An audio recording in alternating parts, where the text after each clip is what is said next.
Hello students, here we will see the next topic of ninth chapter, control and coordination, is autonomic nervous system. In last lecture we have seen peripheral nervous system. Here we will see the autonomous nervous system. It is third type of nervous system. First, central nervous system. Second, peripheral nervous system. And third is autonomous nervous system or autonomic nervous system. Autonomic nervous system transmit impulse from central nervous system to involuntary organs and smooth muscles of the body. Autonomic nervous system consists of special set of peripheral nerves that regulates the activities of involuntary smooth muscles, cardiac muscles and blood vessels as well as glands. In this, impulses are conducted from central nervous system to axon of neuron which form synapse with autonomous ganglia called as presynaptic neuron. Second neuron in this autonomic pathway has an axon which is extend from autonomic ganglia to effector organ called as postganglionic neuron. Autonomic nervous system are of two types, sympathetic nervous system and parasympathetic nervous system. Autonomic nervous system he third टाईपची nervous system आहे. याच्या अगोदर आपण central nervous system आणि peripheral nervous system बघितली. Autonomic nervous system impulse transmit करते central nervous system कडून इन्व्हॉलंटरी organ, smooth muscles, glands यांना. म्हणजे सेंट्रल नर्वस सिस्टीम इम्पल्सला ट्रान्समिट करतात सेंट्रल नर्वस सिस्टीम कडून इन्व्हॉलंटरी ऑर्गन आणि स्मूथ मसल्स कडे. ऑटोनॉमिक नर्वस सिस्टीम मध्ये पेरिफेरल नर्व्सचे स्पेशल टाईपचे सेट्स आहेत जे इन्व्हॉलंटरी ऑर्गनची ॲक्टिव्हिटी कंट्रोल करतात ॲज वेल ॲज स्मूथ मसलची ॲक्टिव्हिटी कंट्रोल करतात, ग्लँड्सची ॲक्टिव्हिटी कंट्रोल करतात. म्हणजेच थोडक्यात इन्व्हॉलंटरी ऑर्गनवर कंट्रोल ठेवते ही autonomic nervous system. Autonomic nervous system मध्ये इम्पल्स कंडक्ट केली जाते सेंट्रल नर्वस सिस्टीम कडून. अशा न्यूरॉनच्या सहाय्याने एक्झॉन सेंट्रल नर्वस सिस्टीम पासून निघालेला असतो आणि तो सिनॅप्स तयार करतो ऑटोनॉमिक गँग्लिया बरोबर. या न्यूरॉनला प्री गँग्लिओनिक न्यूरॉन म्हणतात. याच्यामध्ये इम्पल्स कंडक्ट केली जाते न्यूरॉनच्या सहाय्याने. जो सेंट्रल नर्वस सिस्टीम पासून निघतो त्याचा एक्झॉन एक्सटेंड होतो आणि तो सिनॅप्स तयार करतो ऑटोनॉमिक गँग्लिया बरोबर. जो इथे सेंट्रल नर्वस सिस्टीम कडून ऑटोनॉमिक गँग्लिया पर्यंत कॅरी करतो इम्पल्सला, त्याला म्हटलं जातं प्री गँग्लिओनिक न्यूरॉन. आणि दुसरा न्यूरॉन असतो जो ऑटोनॉमिक गँग्लिया पासून त्याचा एक्झॉन एक्सटेंड होतो आणि इफेक्टर ऑर्गनशी तो कनेक्ट होतो. या दुसऱ्या न्यूरॉनलाच पोस्ट गँग्लिओनिक न्यूरॉन असं म्हटलं जातं. म्हणजे दोन प्रकारचे न्यूरॉन्स आहे. जो सेंट्रल नर्वस सिस्टीम कडून ऑटोनॉमिक नर्वस सिस्टीमच्या गँग्लियापर्यंत इम्पल्स कंडक्ट करतो त्याला म्हणायचं pre गँग्लिओनिक neuron.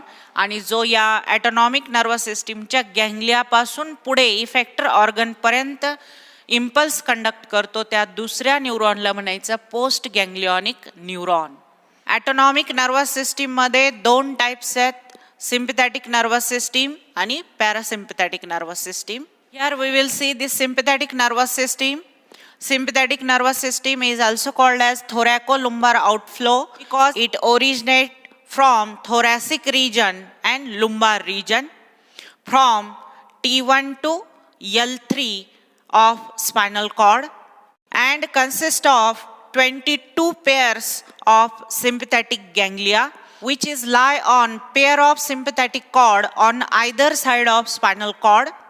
There are 22 pairs of ganglia which is lie in the sympathetic cord which is present on either side of spinal cord. Sympathetic nervous system लाच thoracolumbar outflow म्हटलं जातं कारण याचा origin thoracic region आणि लुंबार region मधून होतो.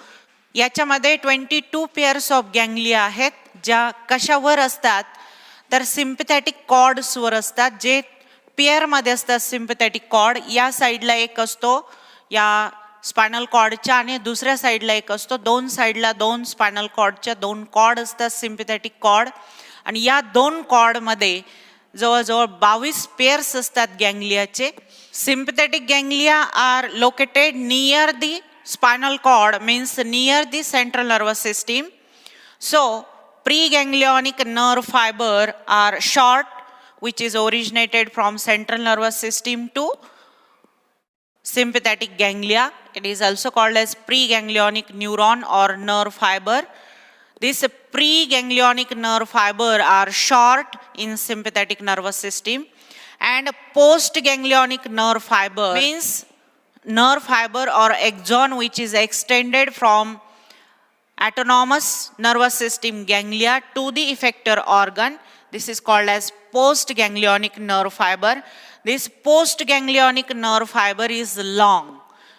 Preganglionic nerve fiber is short and postganglionic nerve fiber is long, which is connected to effector organ, and preganglionic nerve fiber connected to central nervous system. Postganglionic nerve fiber of sympathetic nervous system secrete adrenaline at the effector organ, so it is called as adrenergic fibers. Sympathetic nervous system controls body activities during emergency. So this type of nervous system called as fight and flight nervous system, because it is work in emergency. For example, on ground we play the games like football, badminton. At this time emergency is required. All body activities is in the emergency, means it works fast. During this period this sympathetic nervous system works. So sympathetic nervous system is also called as fight and flight system. Sympathetic nervous system has excitatory and stimulatory effects on all body organs except in digestive and bladder. Central nervous system पासून sympathetic ganglia पर्यंत हा जो fibre आहे याला म्हणतात प्रीगँग्लिओनिक nerve fibre, आणि या sympathetic ganglia पासून इफेक्टर ऑर्गन पर्यंत जे फायबर्स आहेत यांना म्हटलं जातं पोस्ट गँग्लिओनिक नर्व फायबर. या सिस्टीममध्ये प्रीगँग्लिओनिक नर्व फायबर शॉर्ट असतात तर पोस्ट गँग्लिओनिक नर्व फायबर लॉंग असतात. इफेक्टर ऑर्गनच्या जवळ हे पोस्ट गँग्लिओनिक नर्व फायबर ॲड्रिनालिन सिक्रीट करतात, म्हणून या फायबरलाच ॲड्रिनर्जिक फायबर्स म्हटलं जातं, कारण हे ॲड्रिनालिन सिक्रीट करतात. सिम्पॅथेटिक नर्वस सिस्टीम एक्सायटेटरी आणि स्टिम्युलेटरी इफेक्ट दाखवते या ऑर्गन्सवर. एक्सायटेटरी म्हणजे स्टिम्युलेट करते, यांना एक्साइट करते, उत्तेजित करते या ऑर्गन्सला, आणि स्टिम्युलेट करते, ॲक्सेलरेट करते, इन्क्रीज करते या सगळ्या ऑर्गन्सचे रेट जे आहेत फंक्शन्सचे. परंतु काही एक्सेप्शनल केस आहेत. फॉर एक्झाम्पल डायजेस्टिव्ह सिस्टीममध्ये, फॉर एक्झाम्पल स्टमक आणि हे लार्ज इंटेस्टाईन, स्मॉल इंटेस्टाईन, आणि ही एक्सक्रेटरी सिस्टीम किडनी आणि ब्लॅडर यांच्यामध्ये रेट डिक्रीज करते. इथे एक्सेप्शनल केस आहे एक्सक्रेटरी आणि डायजेस्टिव्ह सिस्टीम, बाकी सगळीकडे रेट काय केलं जातो, इन्क्रीज केलं जातो. Then we will see the parasympathetic nervous system. Parasympathetic nervous system is also called as craniosacral outflow because it is originated from brain region or cranial region and in the sacral region. So it is called as craniosacral outflow. It has branches of cranial nerves, sacral nerves and spinal nerves. It has branches of cranial nerves from 3rd, 7th, 9th and 10th. 10th is a vagus which control activity of all visceral organs. Means cranial nerve pair 3rd, 7th, 9th and 10th. 3rd oculomotor, 7th facial, 9th glossopharyngeal, 10th vagus. These 4 type of cranial nerves having number of branches which forms the sympathetic nervous system nerves. Second and third, Nerves in the sacral region, as well as it has the nerves branches from spinal nerve of fourth pair. There are 31 pairs of spinal nerves. Fourth spinal nerve pair branches also include in the parasympathetic nervous system. It consists of parasympathetic ganglia, which is present near the visceral organ or present in the wall of visceral organ. Preganglionic nerve fiber is long and postganglionic nerve fiber is short. In sympathetic nervous system, preganglionic nerve fiber short and postganglionic nerve fiber is long. Here it is opposite. Preganglionic nerve fiber are long and postganglionic nerve fiber are short. At the effector organ, these postganglionic nerve fiber terminals secrete acetylcholine. So these postganglionic nerve fiber called as cholergenic fibers. Parasympathetic nervous system यालाच क्रॅनिओसॅक्रल outflow म्हटलं जातं, कारण हे cranial आणि सॅक्रल region मधून originate होते. या system मध्ये क्रॅनियल नर्व्सच्या, सॅक्रल नर्व्सच्या आणि स्पायनल नर्व्सच्या ब्रांचेस आहेत. क्रॅनियल नर्व थर्ड म्हणजे ऑक्युलोमोटार, सेवेंथ म्हणजे फॅसियल, नाइन्थ म्हणजे ग्लॉसोफॅरेंजियल आणि ही 10th सगळ्यात लॉंग असते वॅगस. या नर्व्सच्या ब्रांचेस याच्यामध्ये इन्क्लूड आहेत, ॲज वेल ॲज सॅक्रल रिजनमध्ये सेकंड आणि थर्ड नर्व्सच्या ब्रांचेस आहेत. आणि स्पायनल नर्व ज्या 31 पेअर्स असतात त्याच्यामधली फोर्थ पेअर स्पायनल नर्व्सची, या फोर्थ स्पायनल नर्वच्याही ब्रांचेस कशामध्ये इन्क्लूड आहेत, पॅरासिम्पॅथॅटिक नर्वस सिस्टीममध्ये.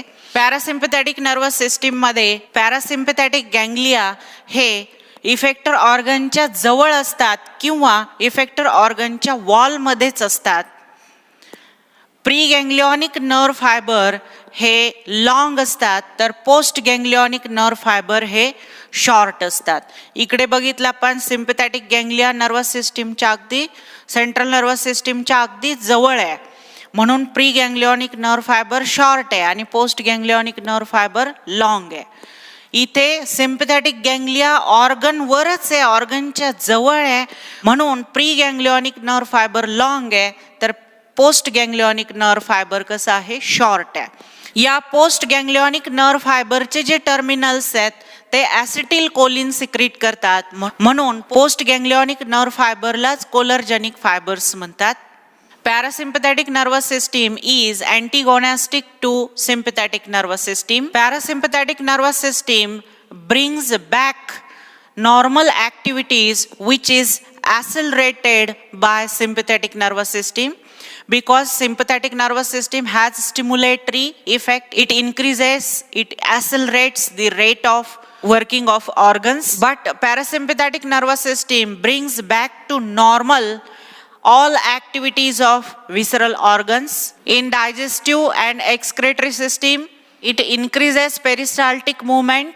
Hence, it is also called as housekeeping system, because this system increases the rate and this system normals the rate. So, parasympathetic nervous system called as housekeeping system.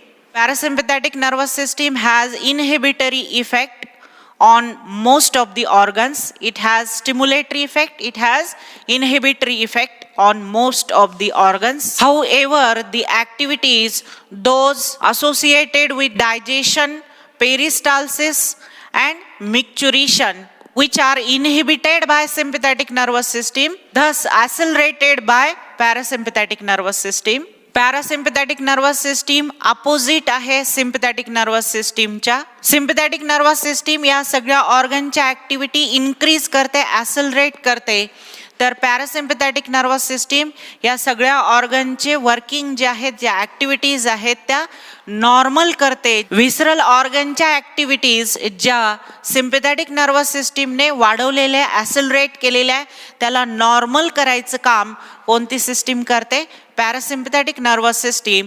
म्हणून हिला housekeeping system असं म्हटलं जातं, कारण ती सगळ्या ऑर्गनच्या activities normal करते.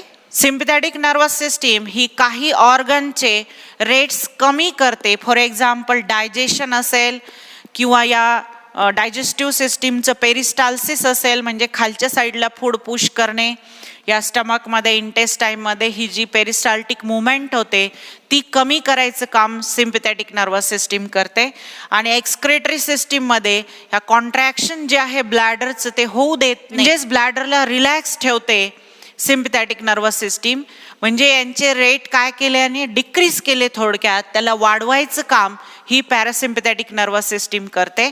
Peristaltic movement चालू ठेवते, पेरिस्टाल्टिक मुवमेंट स्टिम्युलेट करते, म्हणजे कॉन्ट्रॅक्शन स्टमकमध्ये इंटेस्टाईनमध्ये कॉन्ट्रॅक्शन स्टार्ट होतं आणि या युरिनरी ब्लॅडरचं पण कॉन्ट्रॅक्शन स्टार्ट होतं. काही ऑर्गनच्या ॲक्टिव्हिटीज इन्क्रीज करायचं काम पॅरासिम्पॅथेटिक नर्वस सिस्टीम करते. ज्या ॲक्टिव्हिटीज सिम्पॅथेटिक नर्वस सिस्टीमने डिक्रीज केलेल्या असतात डायजेस्टिव्हच्या आणि एक्सक्रेटरी सिस्टीमच्या, त्याला वाढवायचं काम ही पॅरासिम्पॅथेटिक नर्वस सिस्टीम करते. म्हणजे ब्लॅडर इथे रिलॅक्स असतो, त्याला कॉन्ट्रॅक्ट करायचं, इथे स्टमक्स आणि इंटेस्टाईन रिलॅक्स झालेले असतात, त्यांची पेरिस्टाल्टिक मुवमेंट ही स्टार्ट करते. म्हणजे थोडक्यात नॉर्मल फंक्शनिंग करते कोणती सिस्टीम? Parasympathetic nervous system. म्हणून आपण हिला हाऊसकीपिंग सिस्टीम म्हणतो.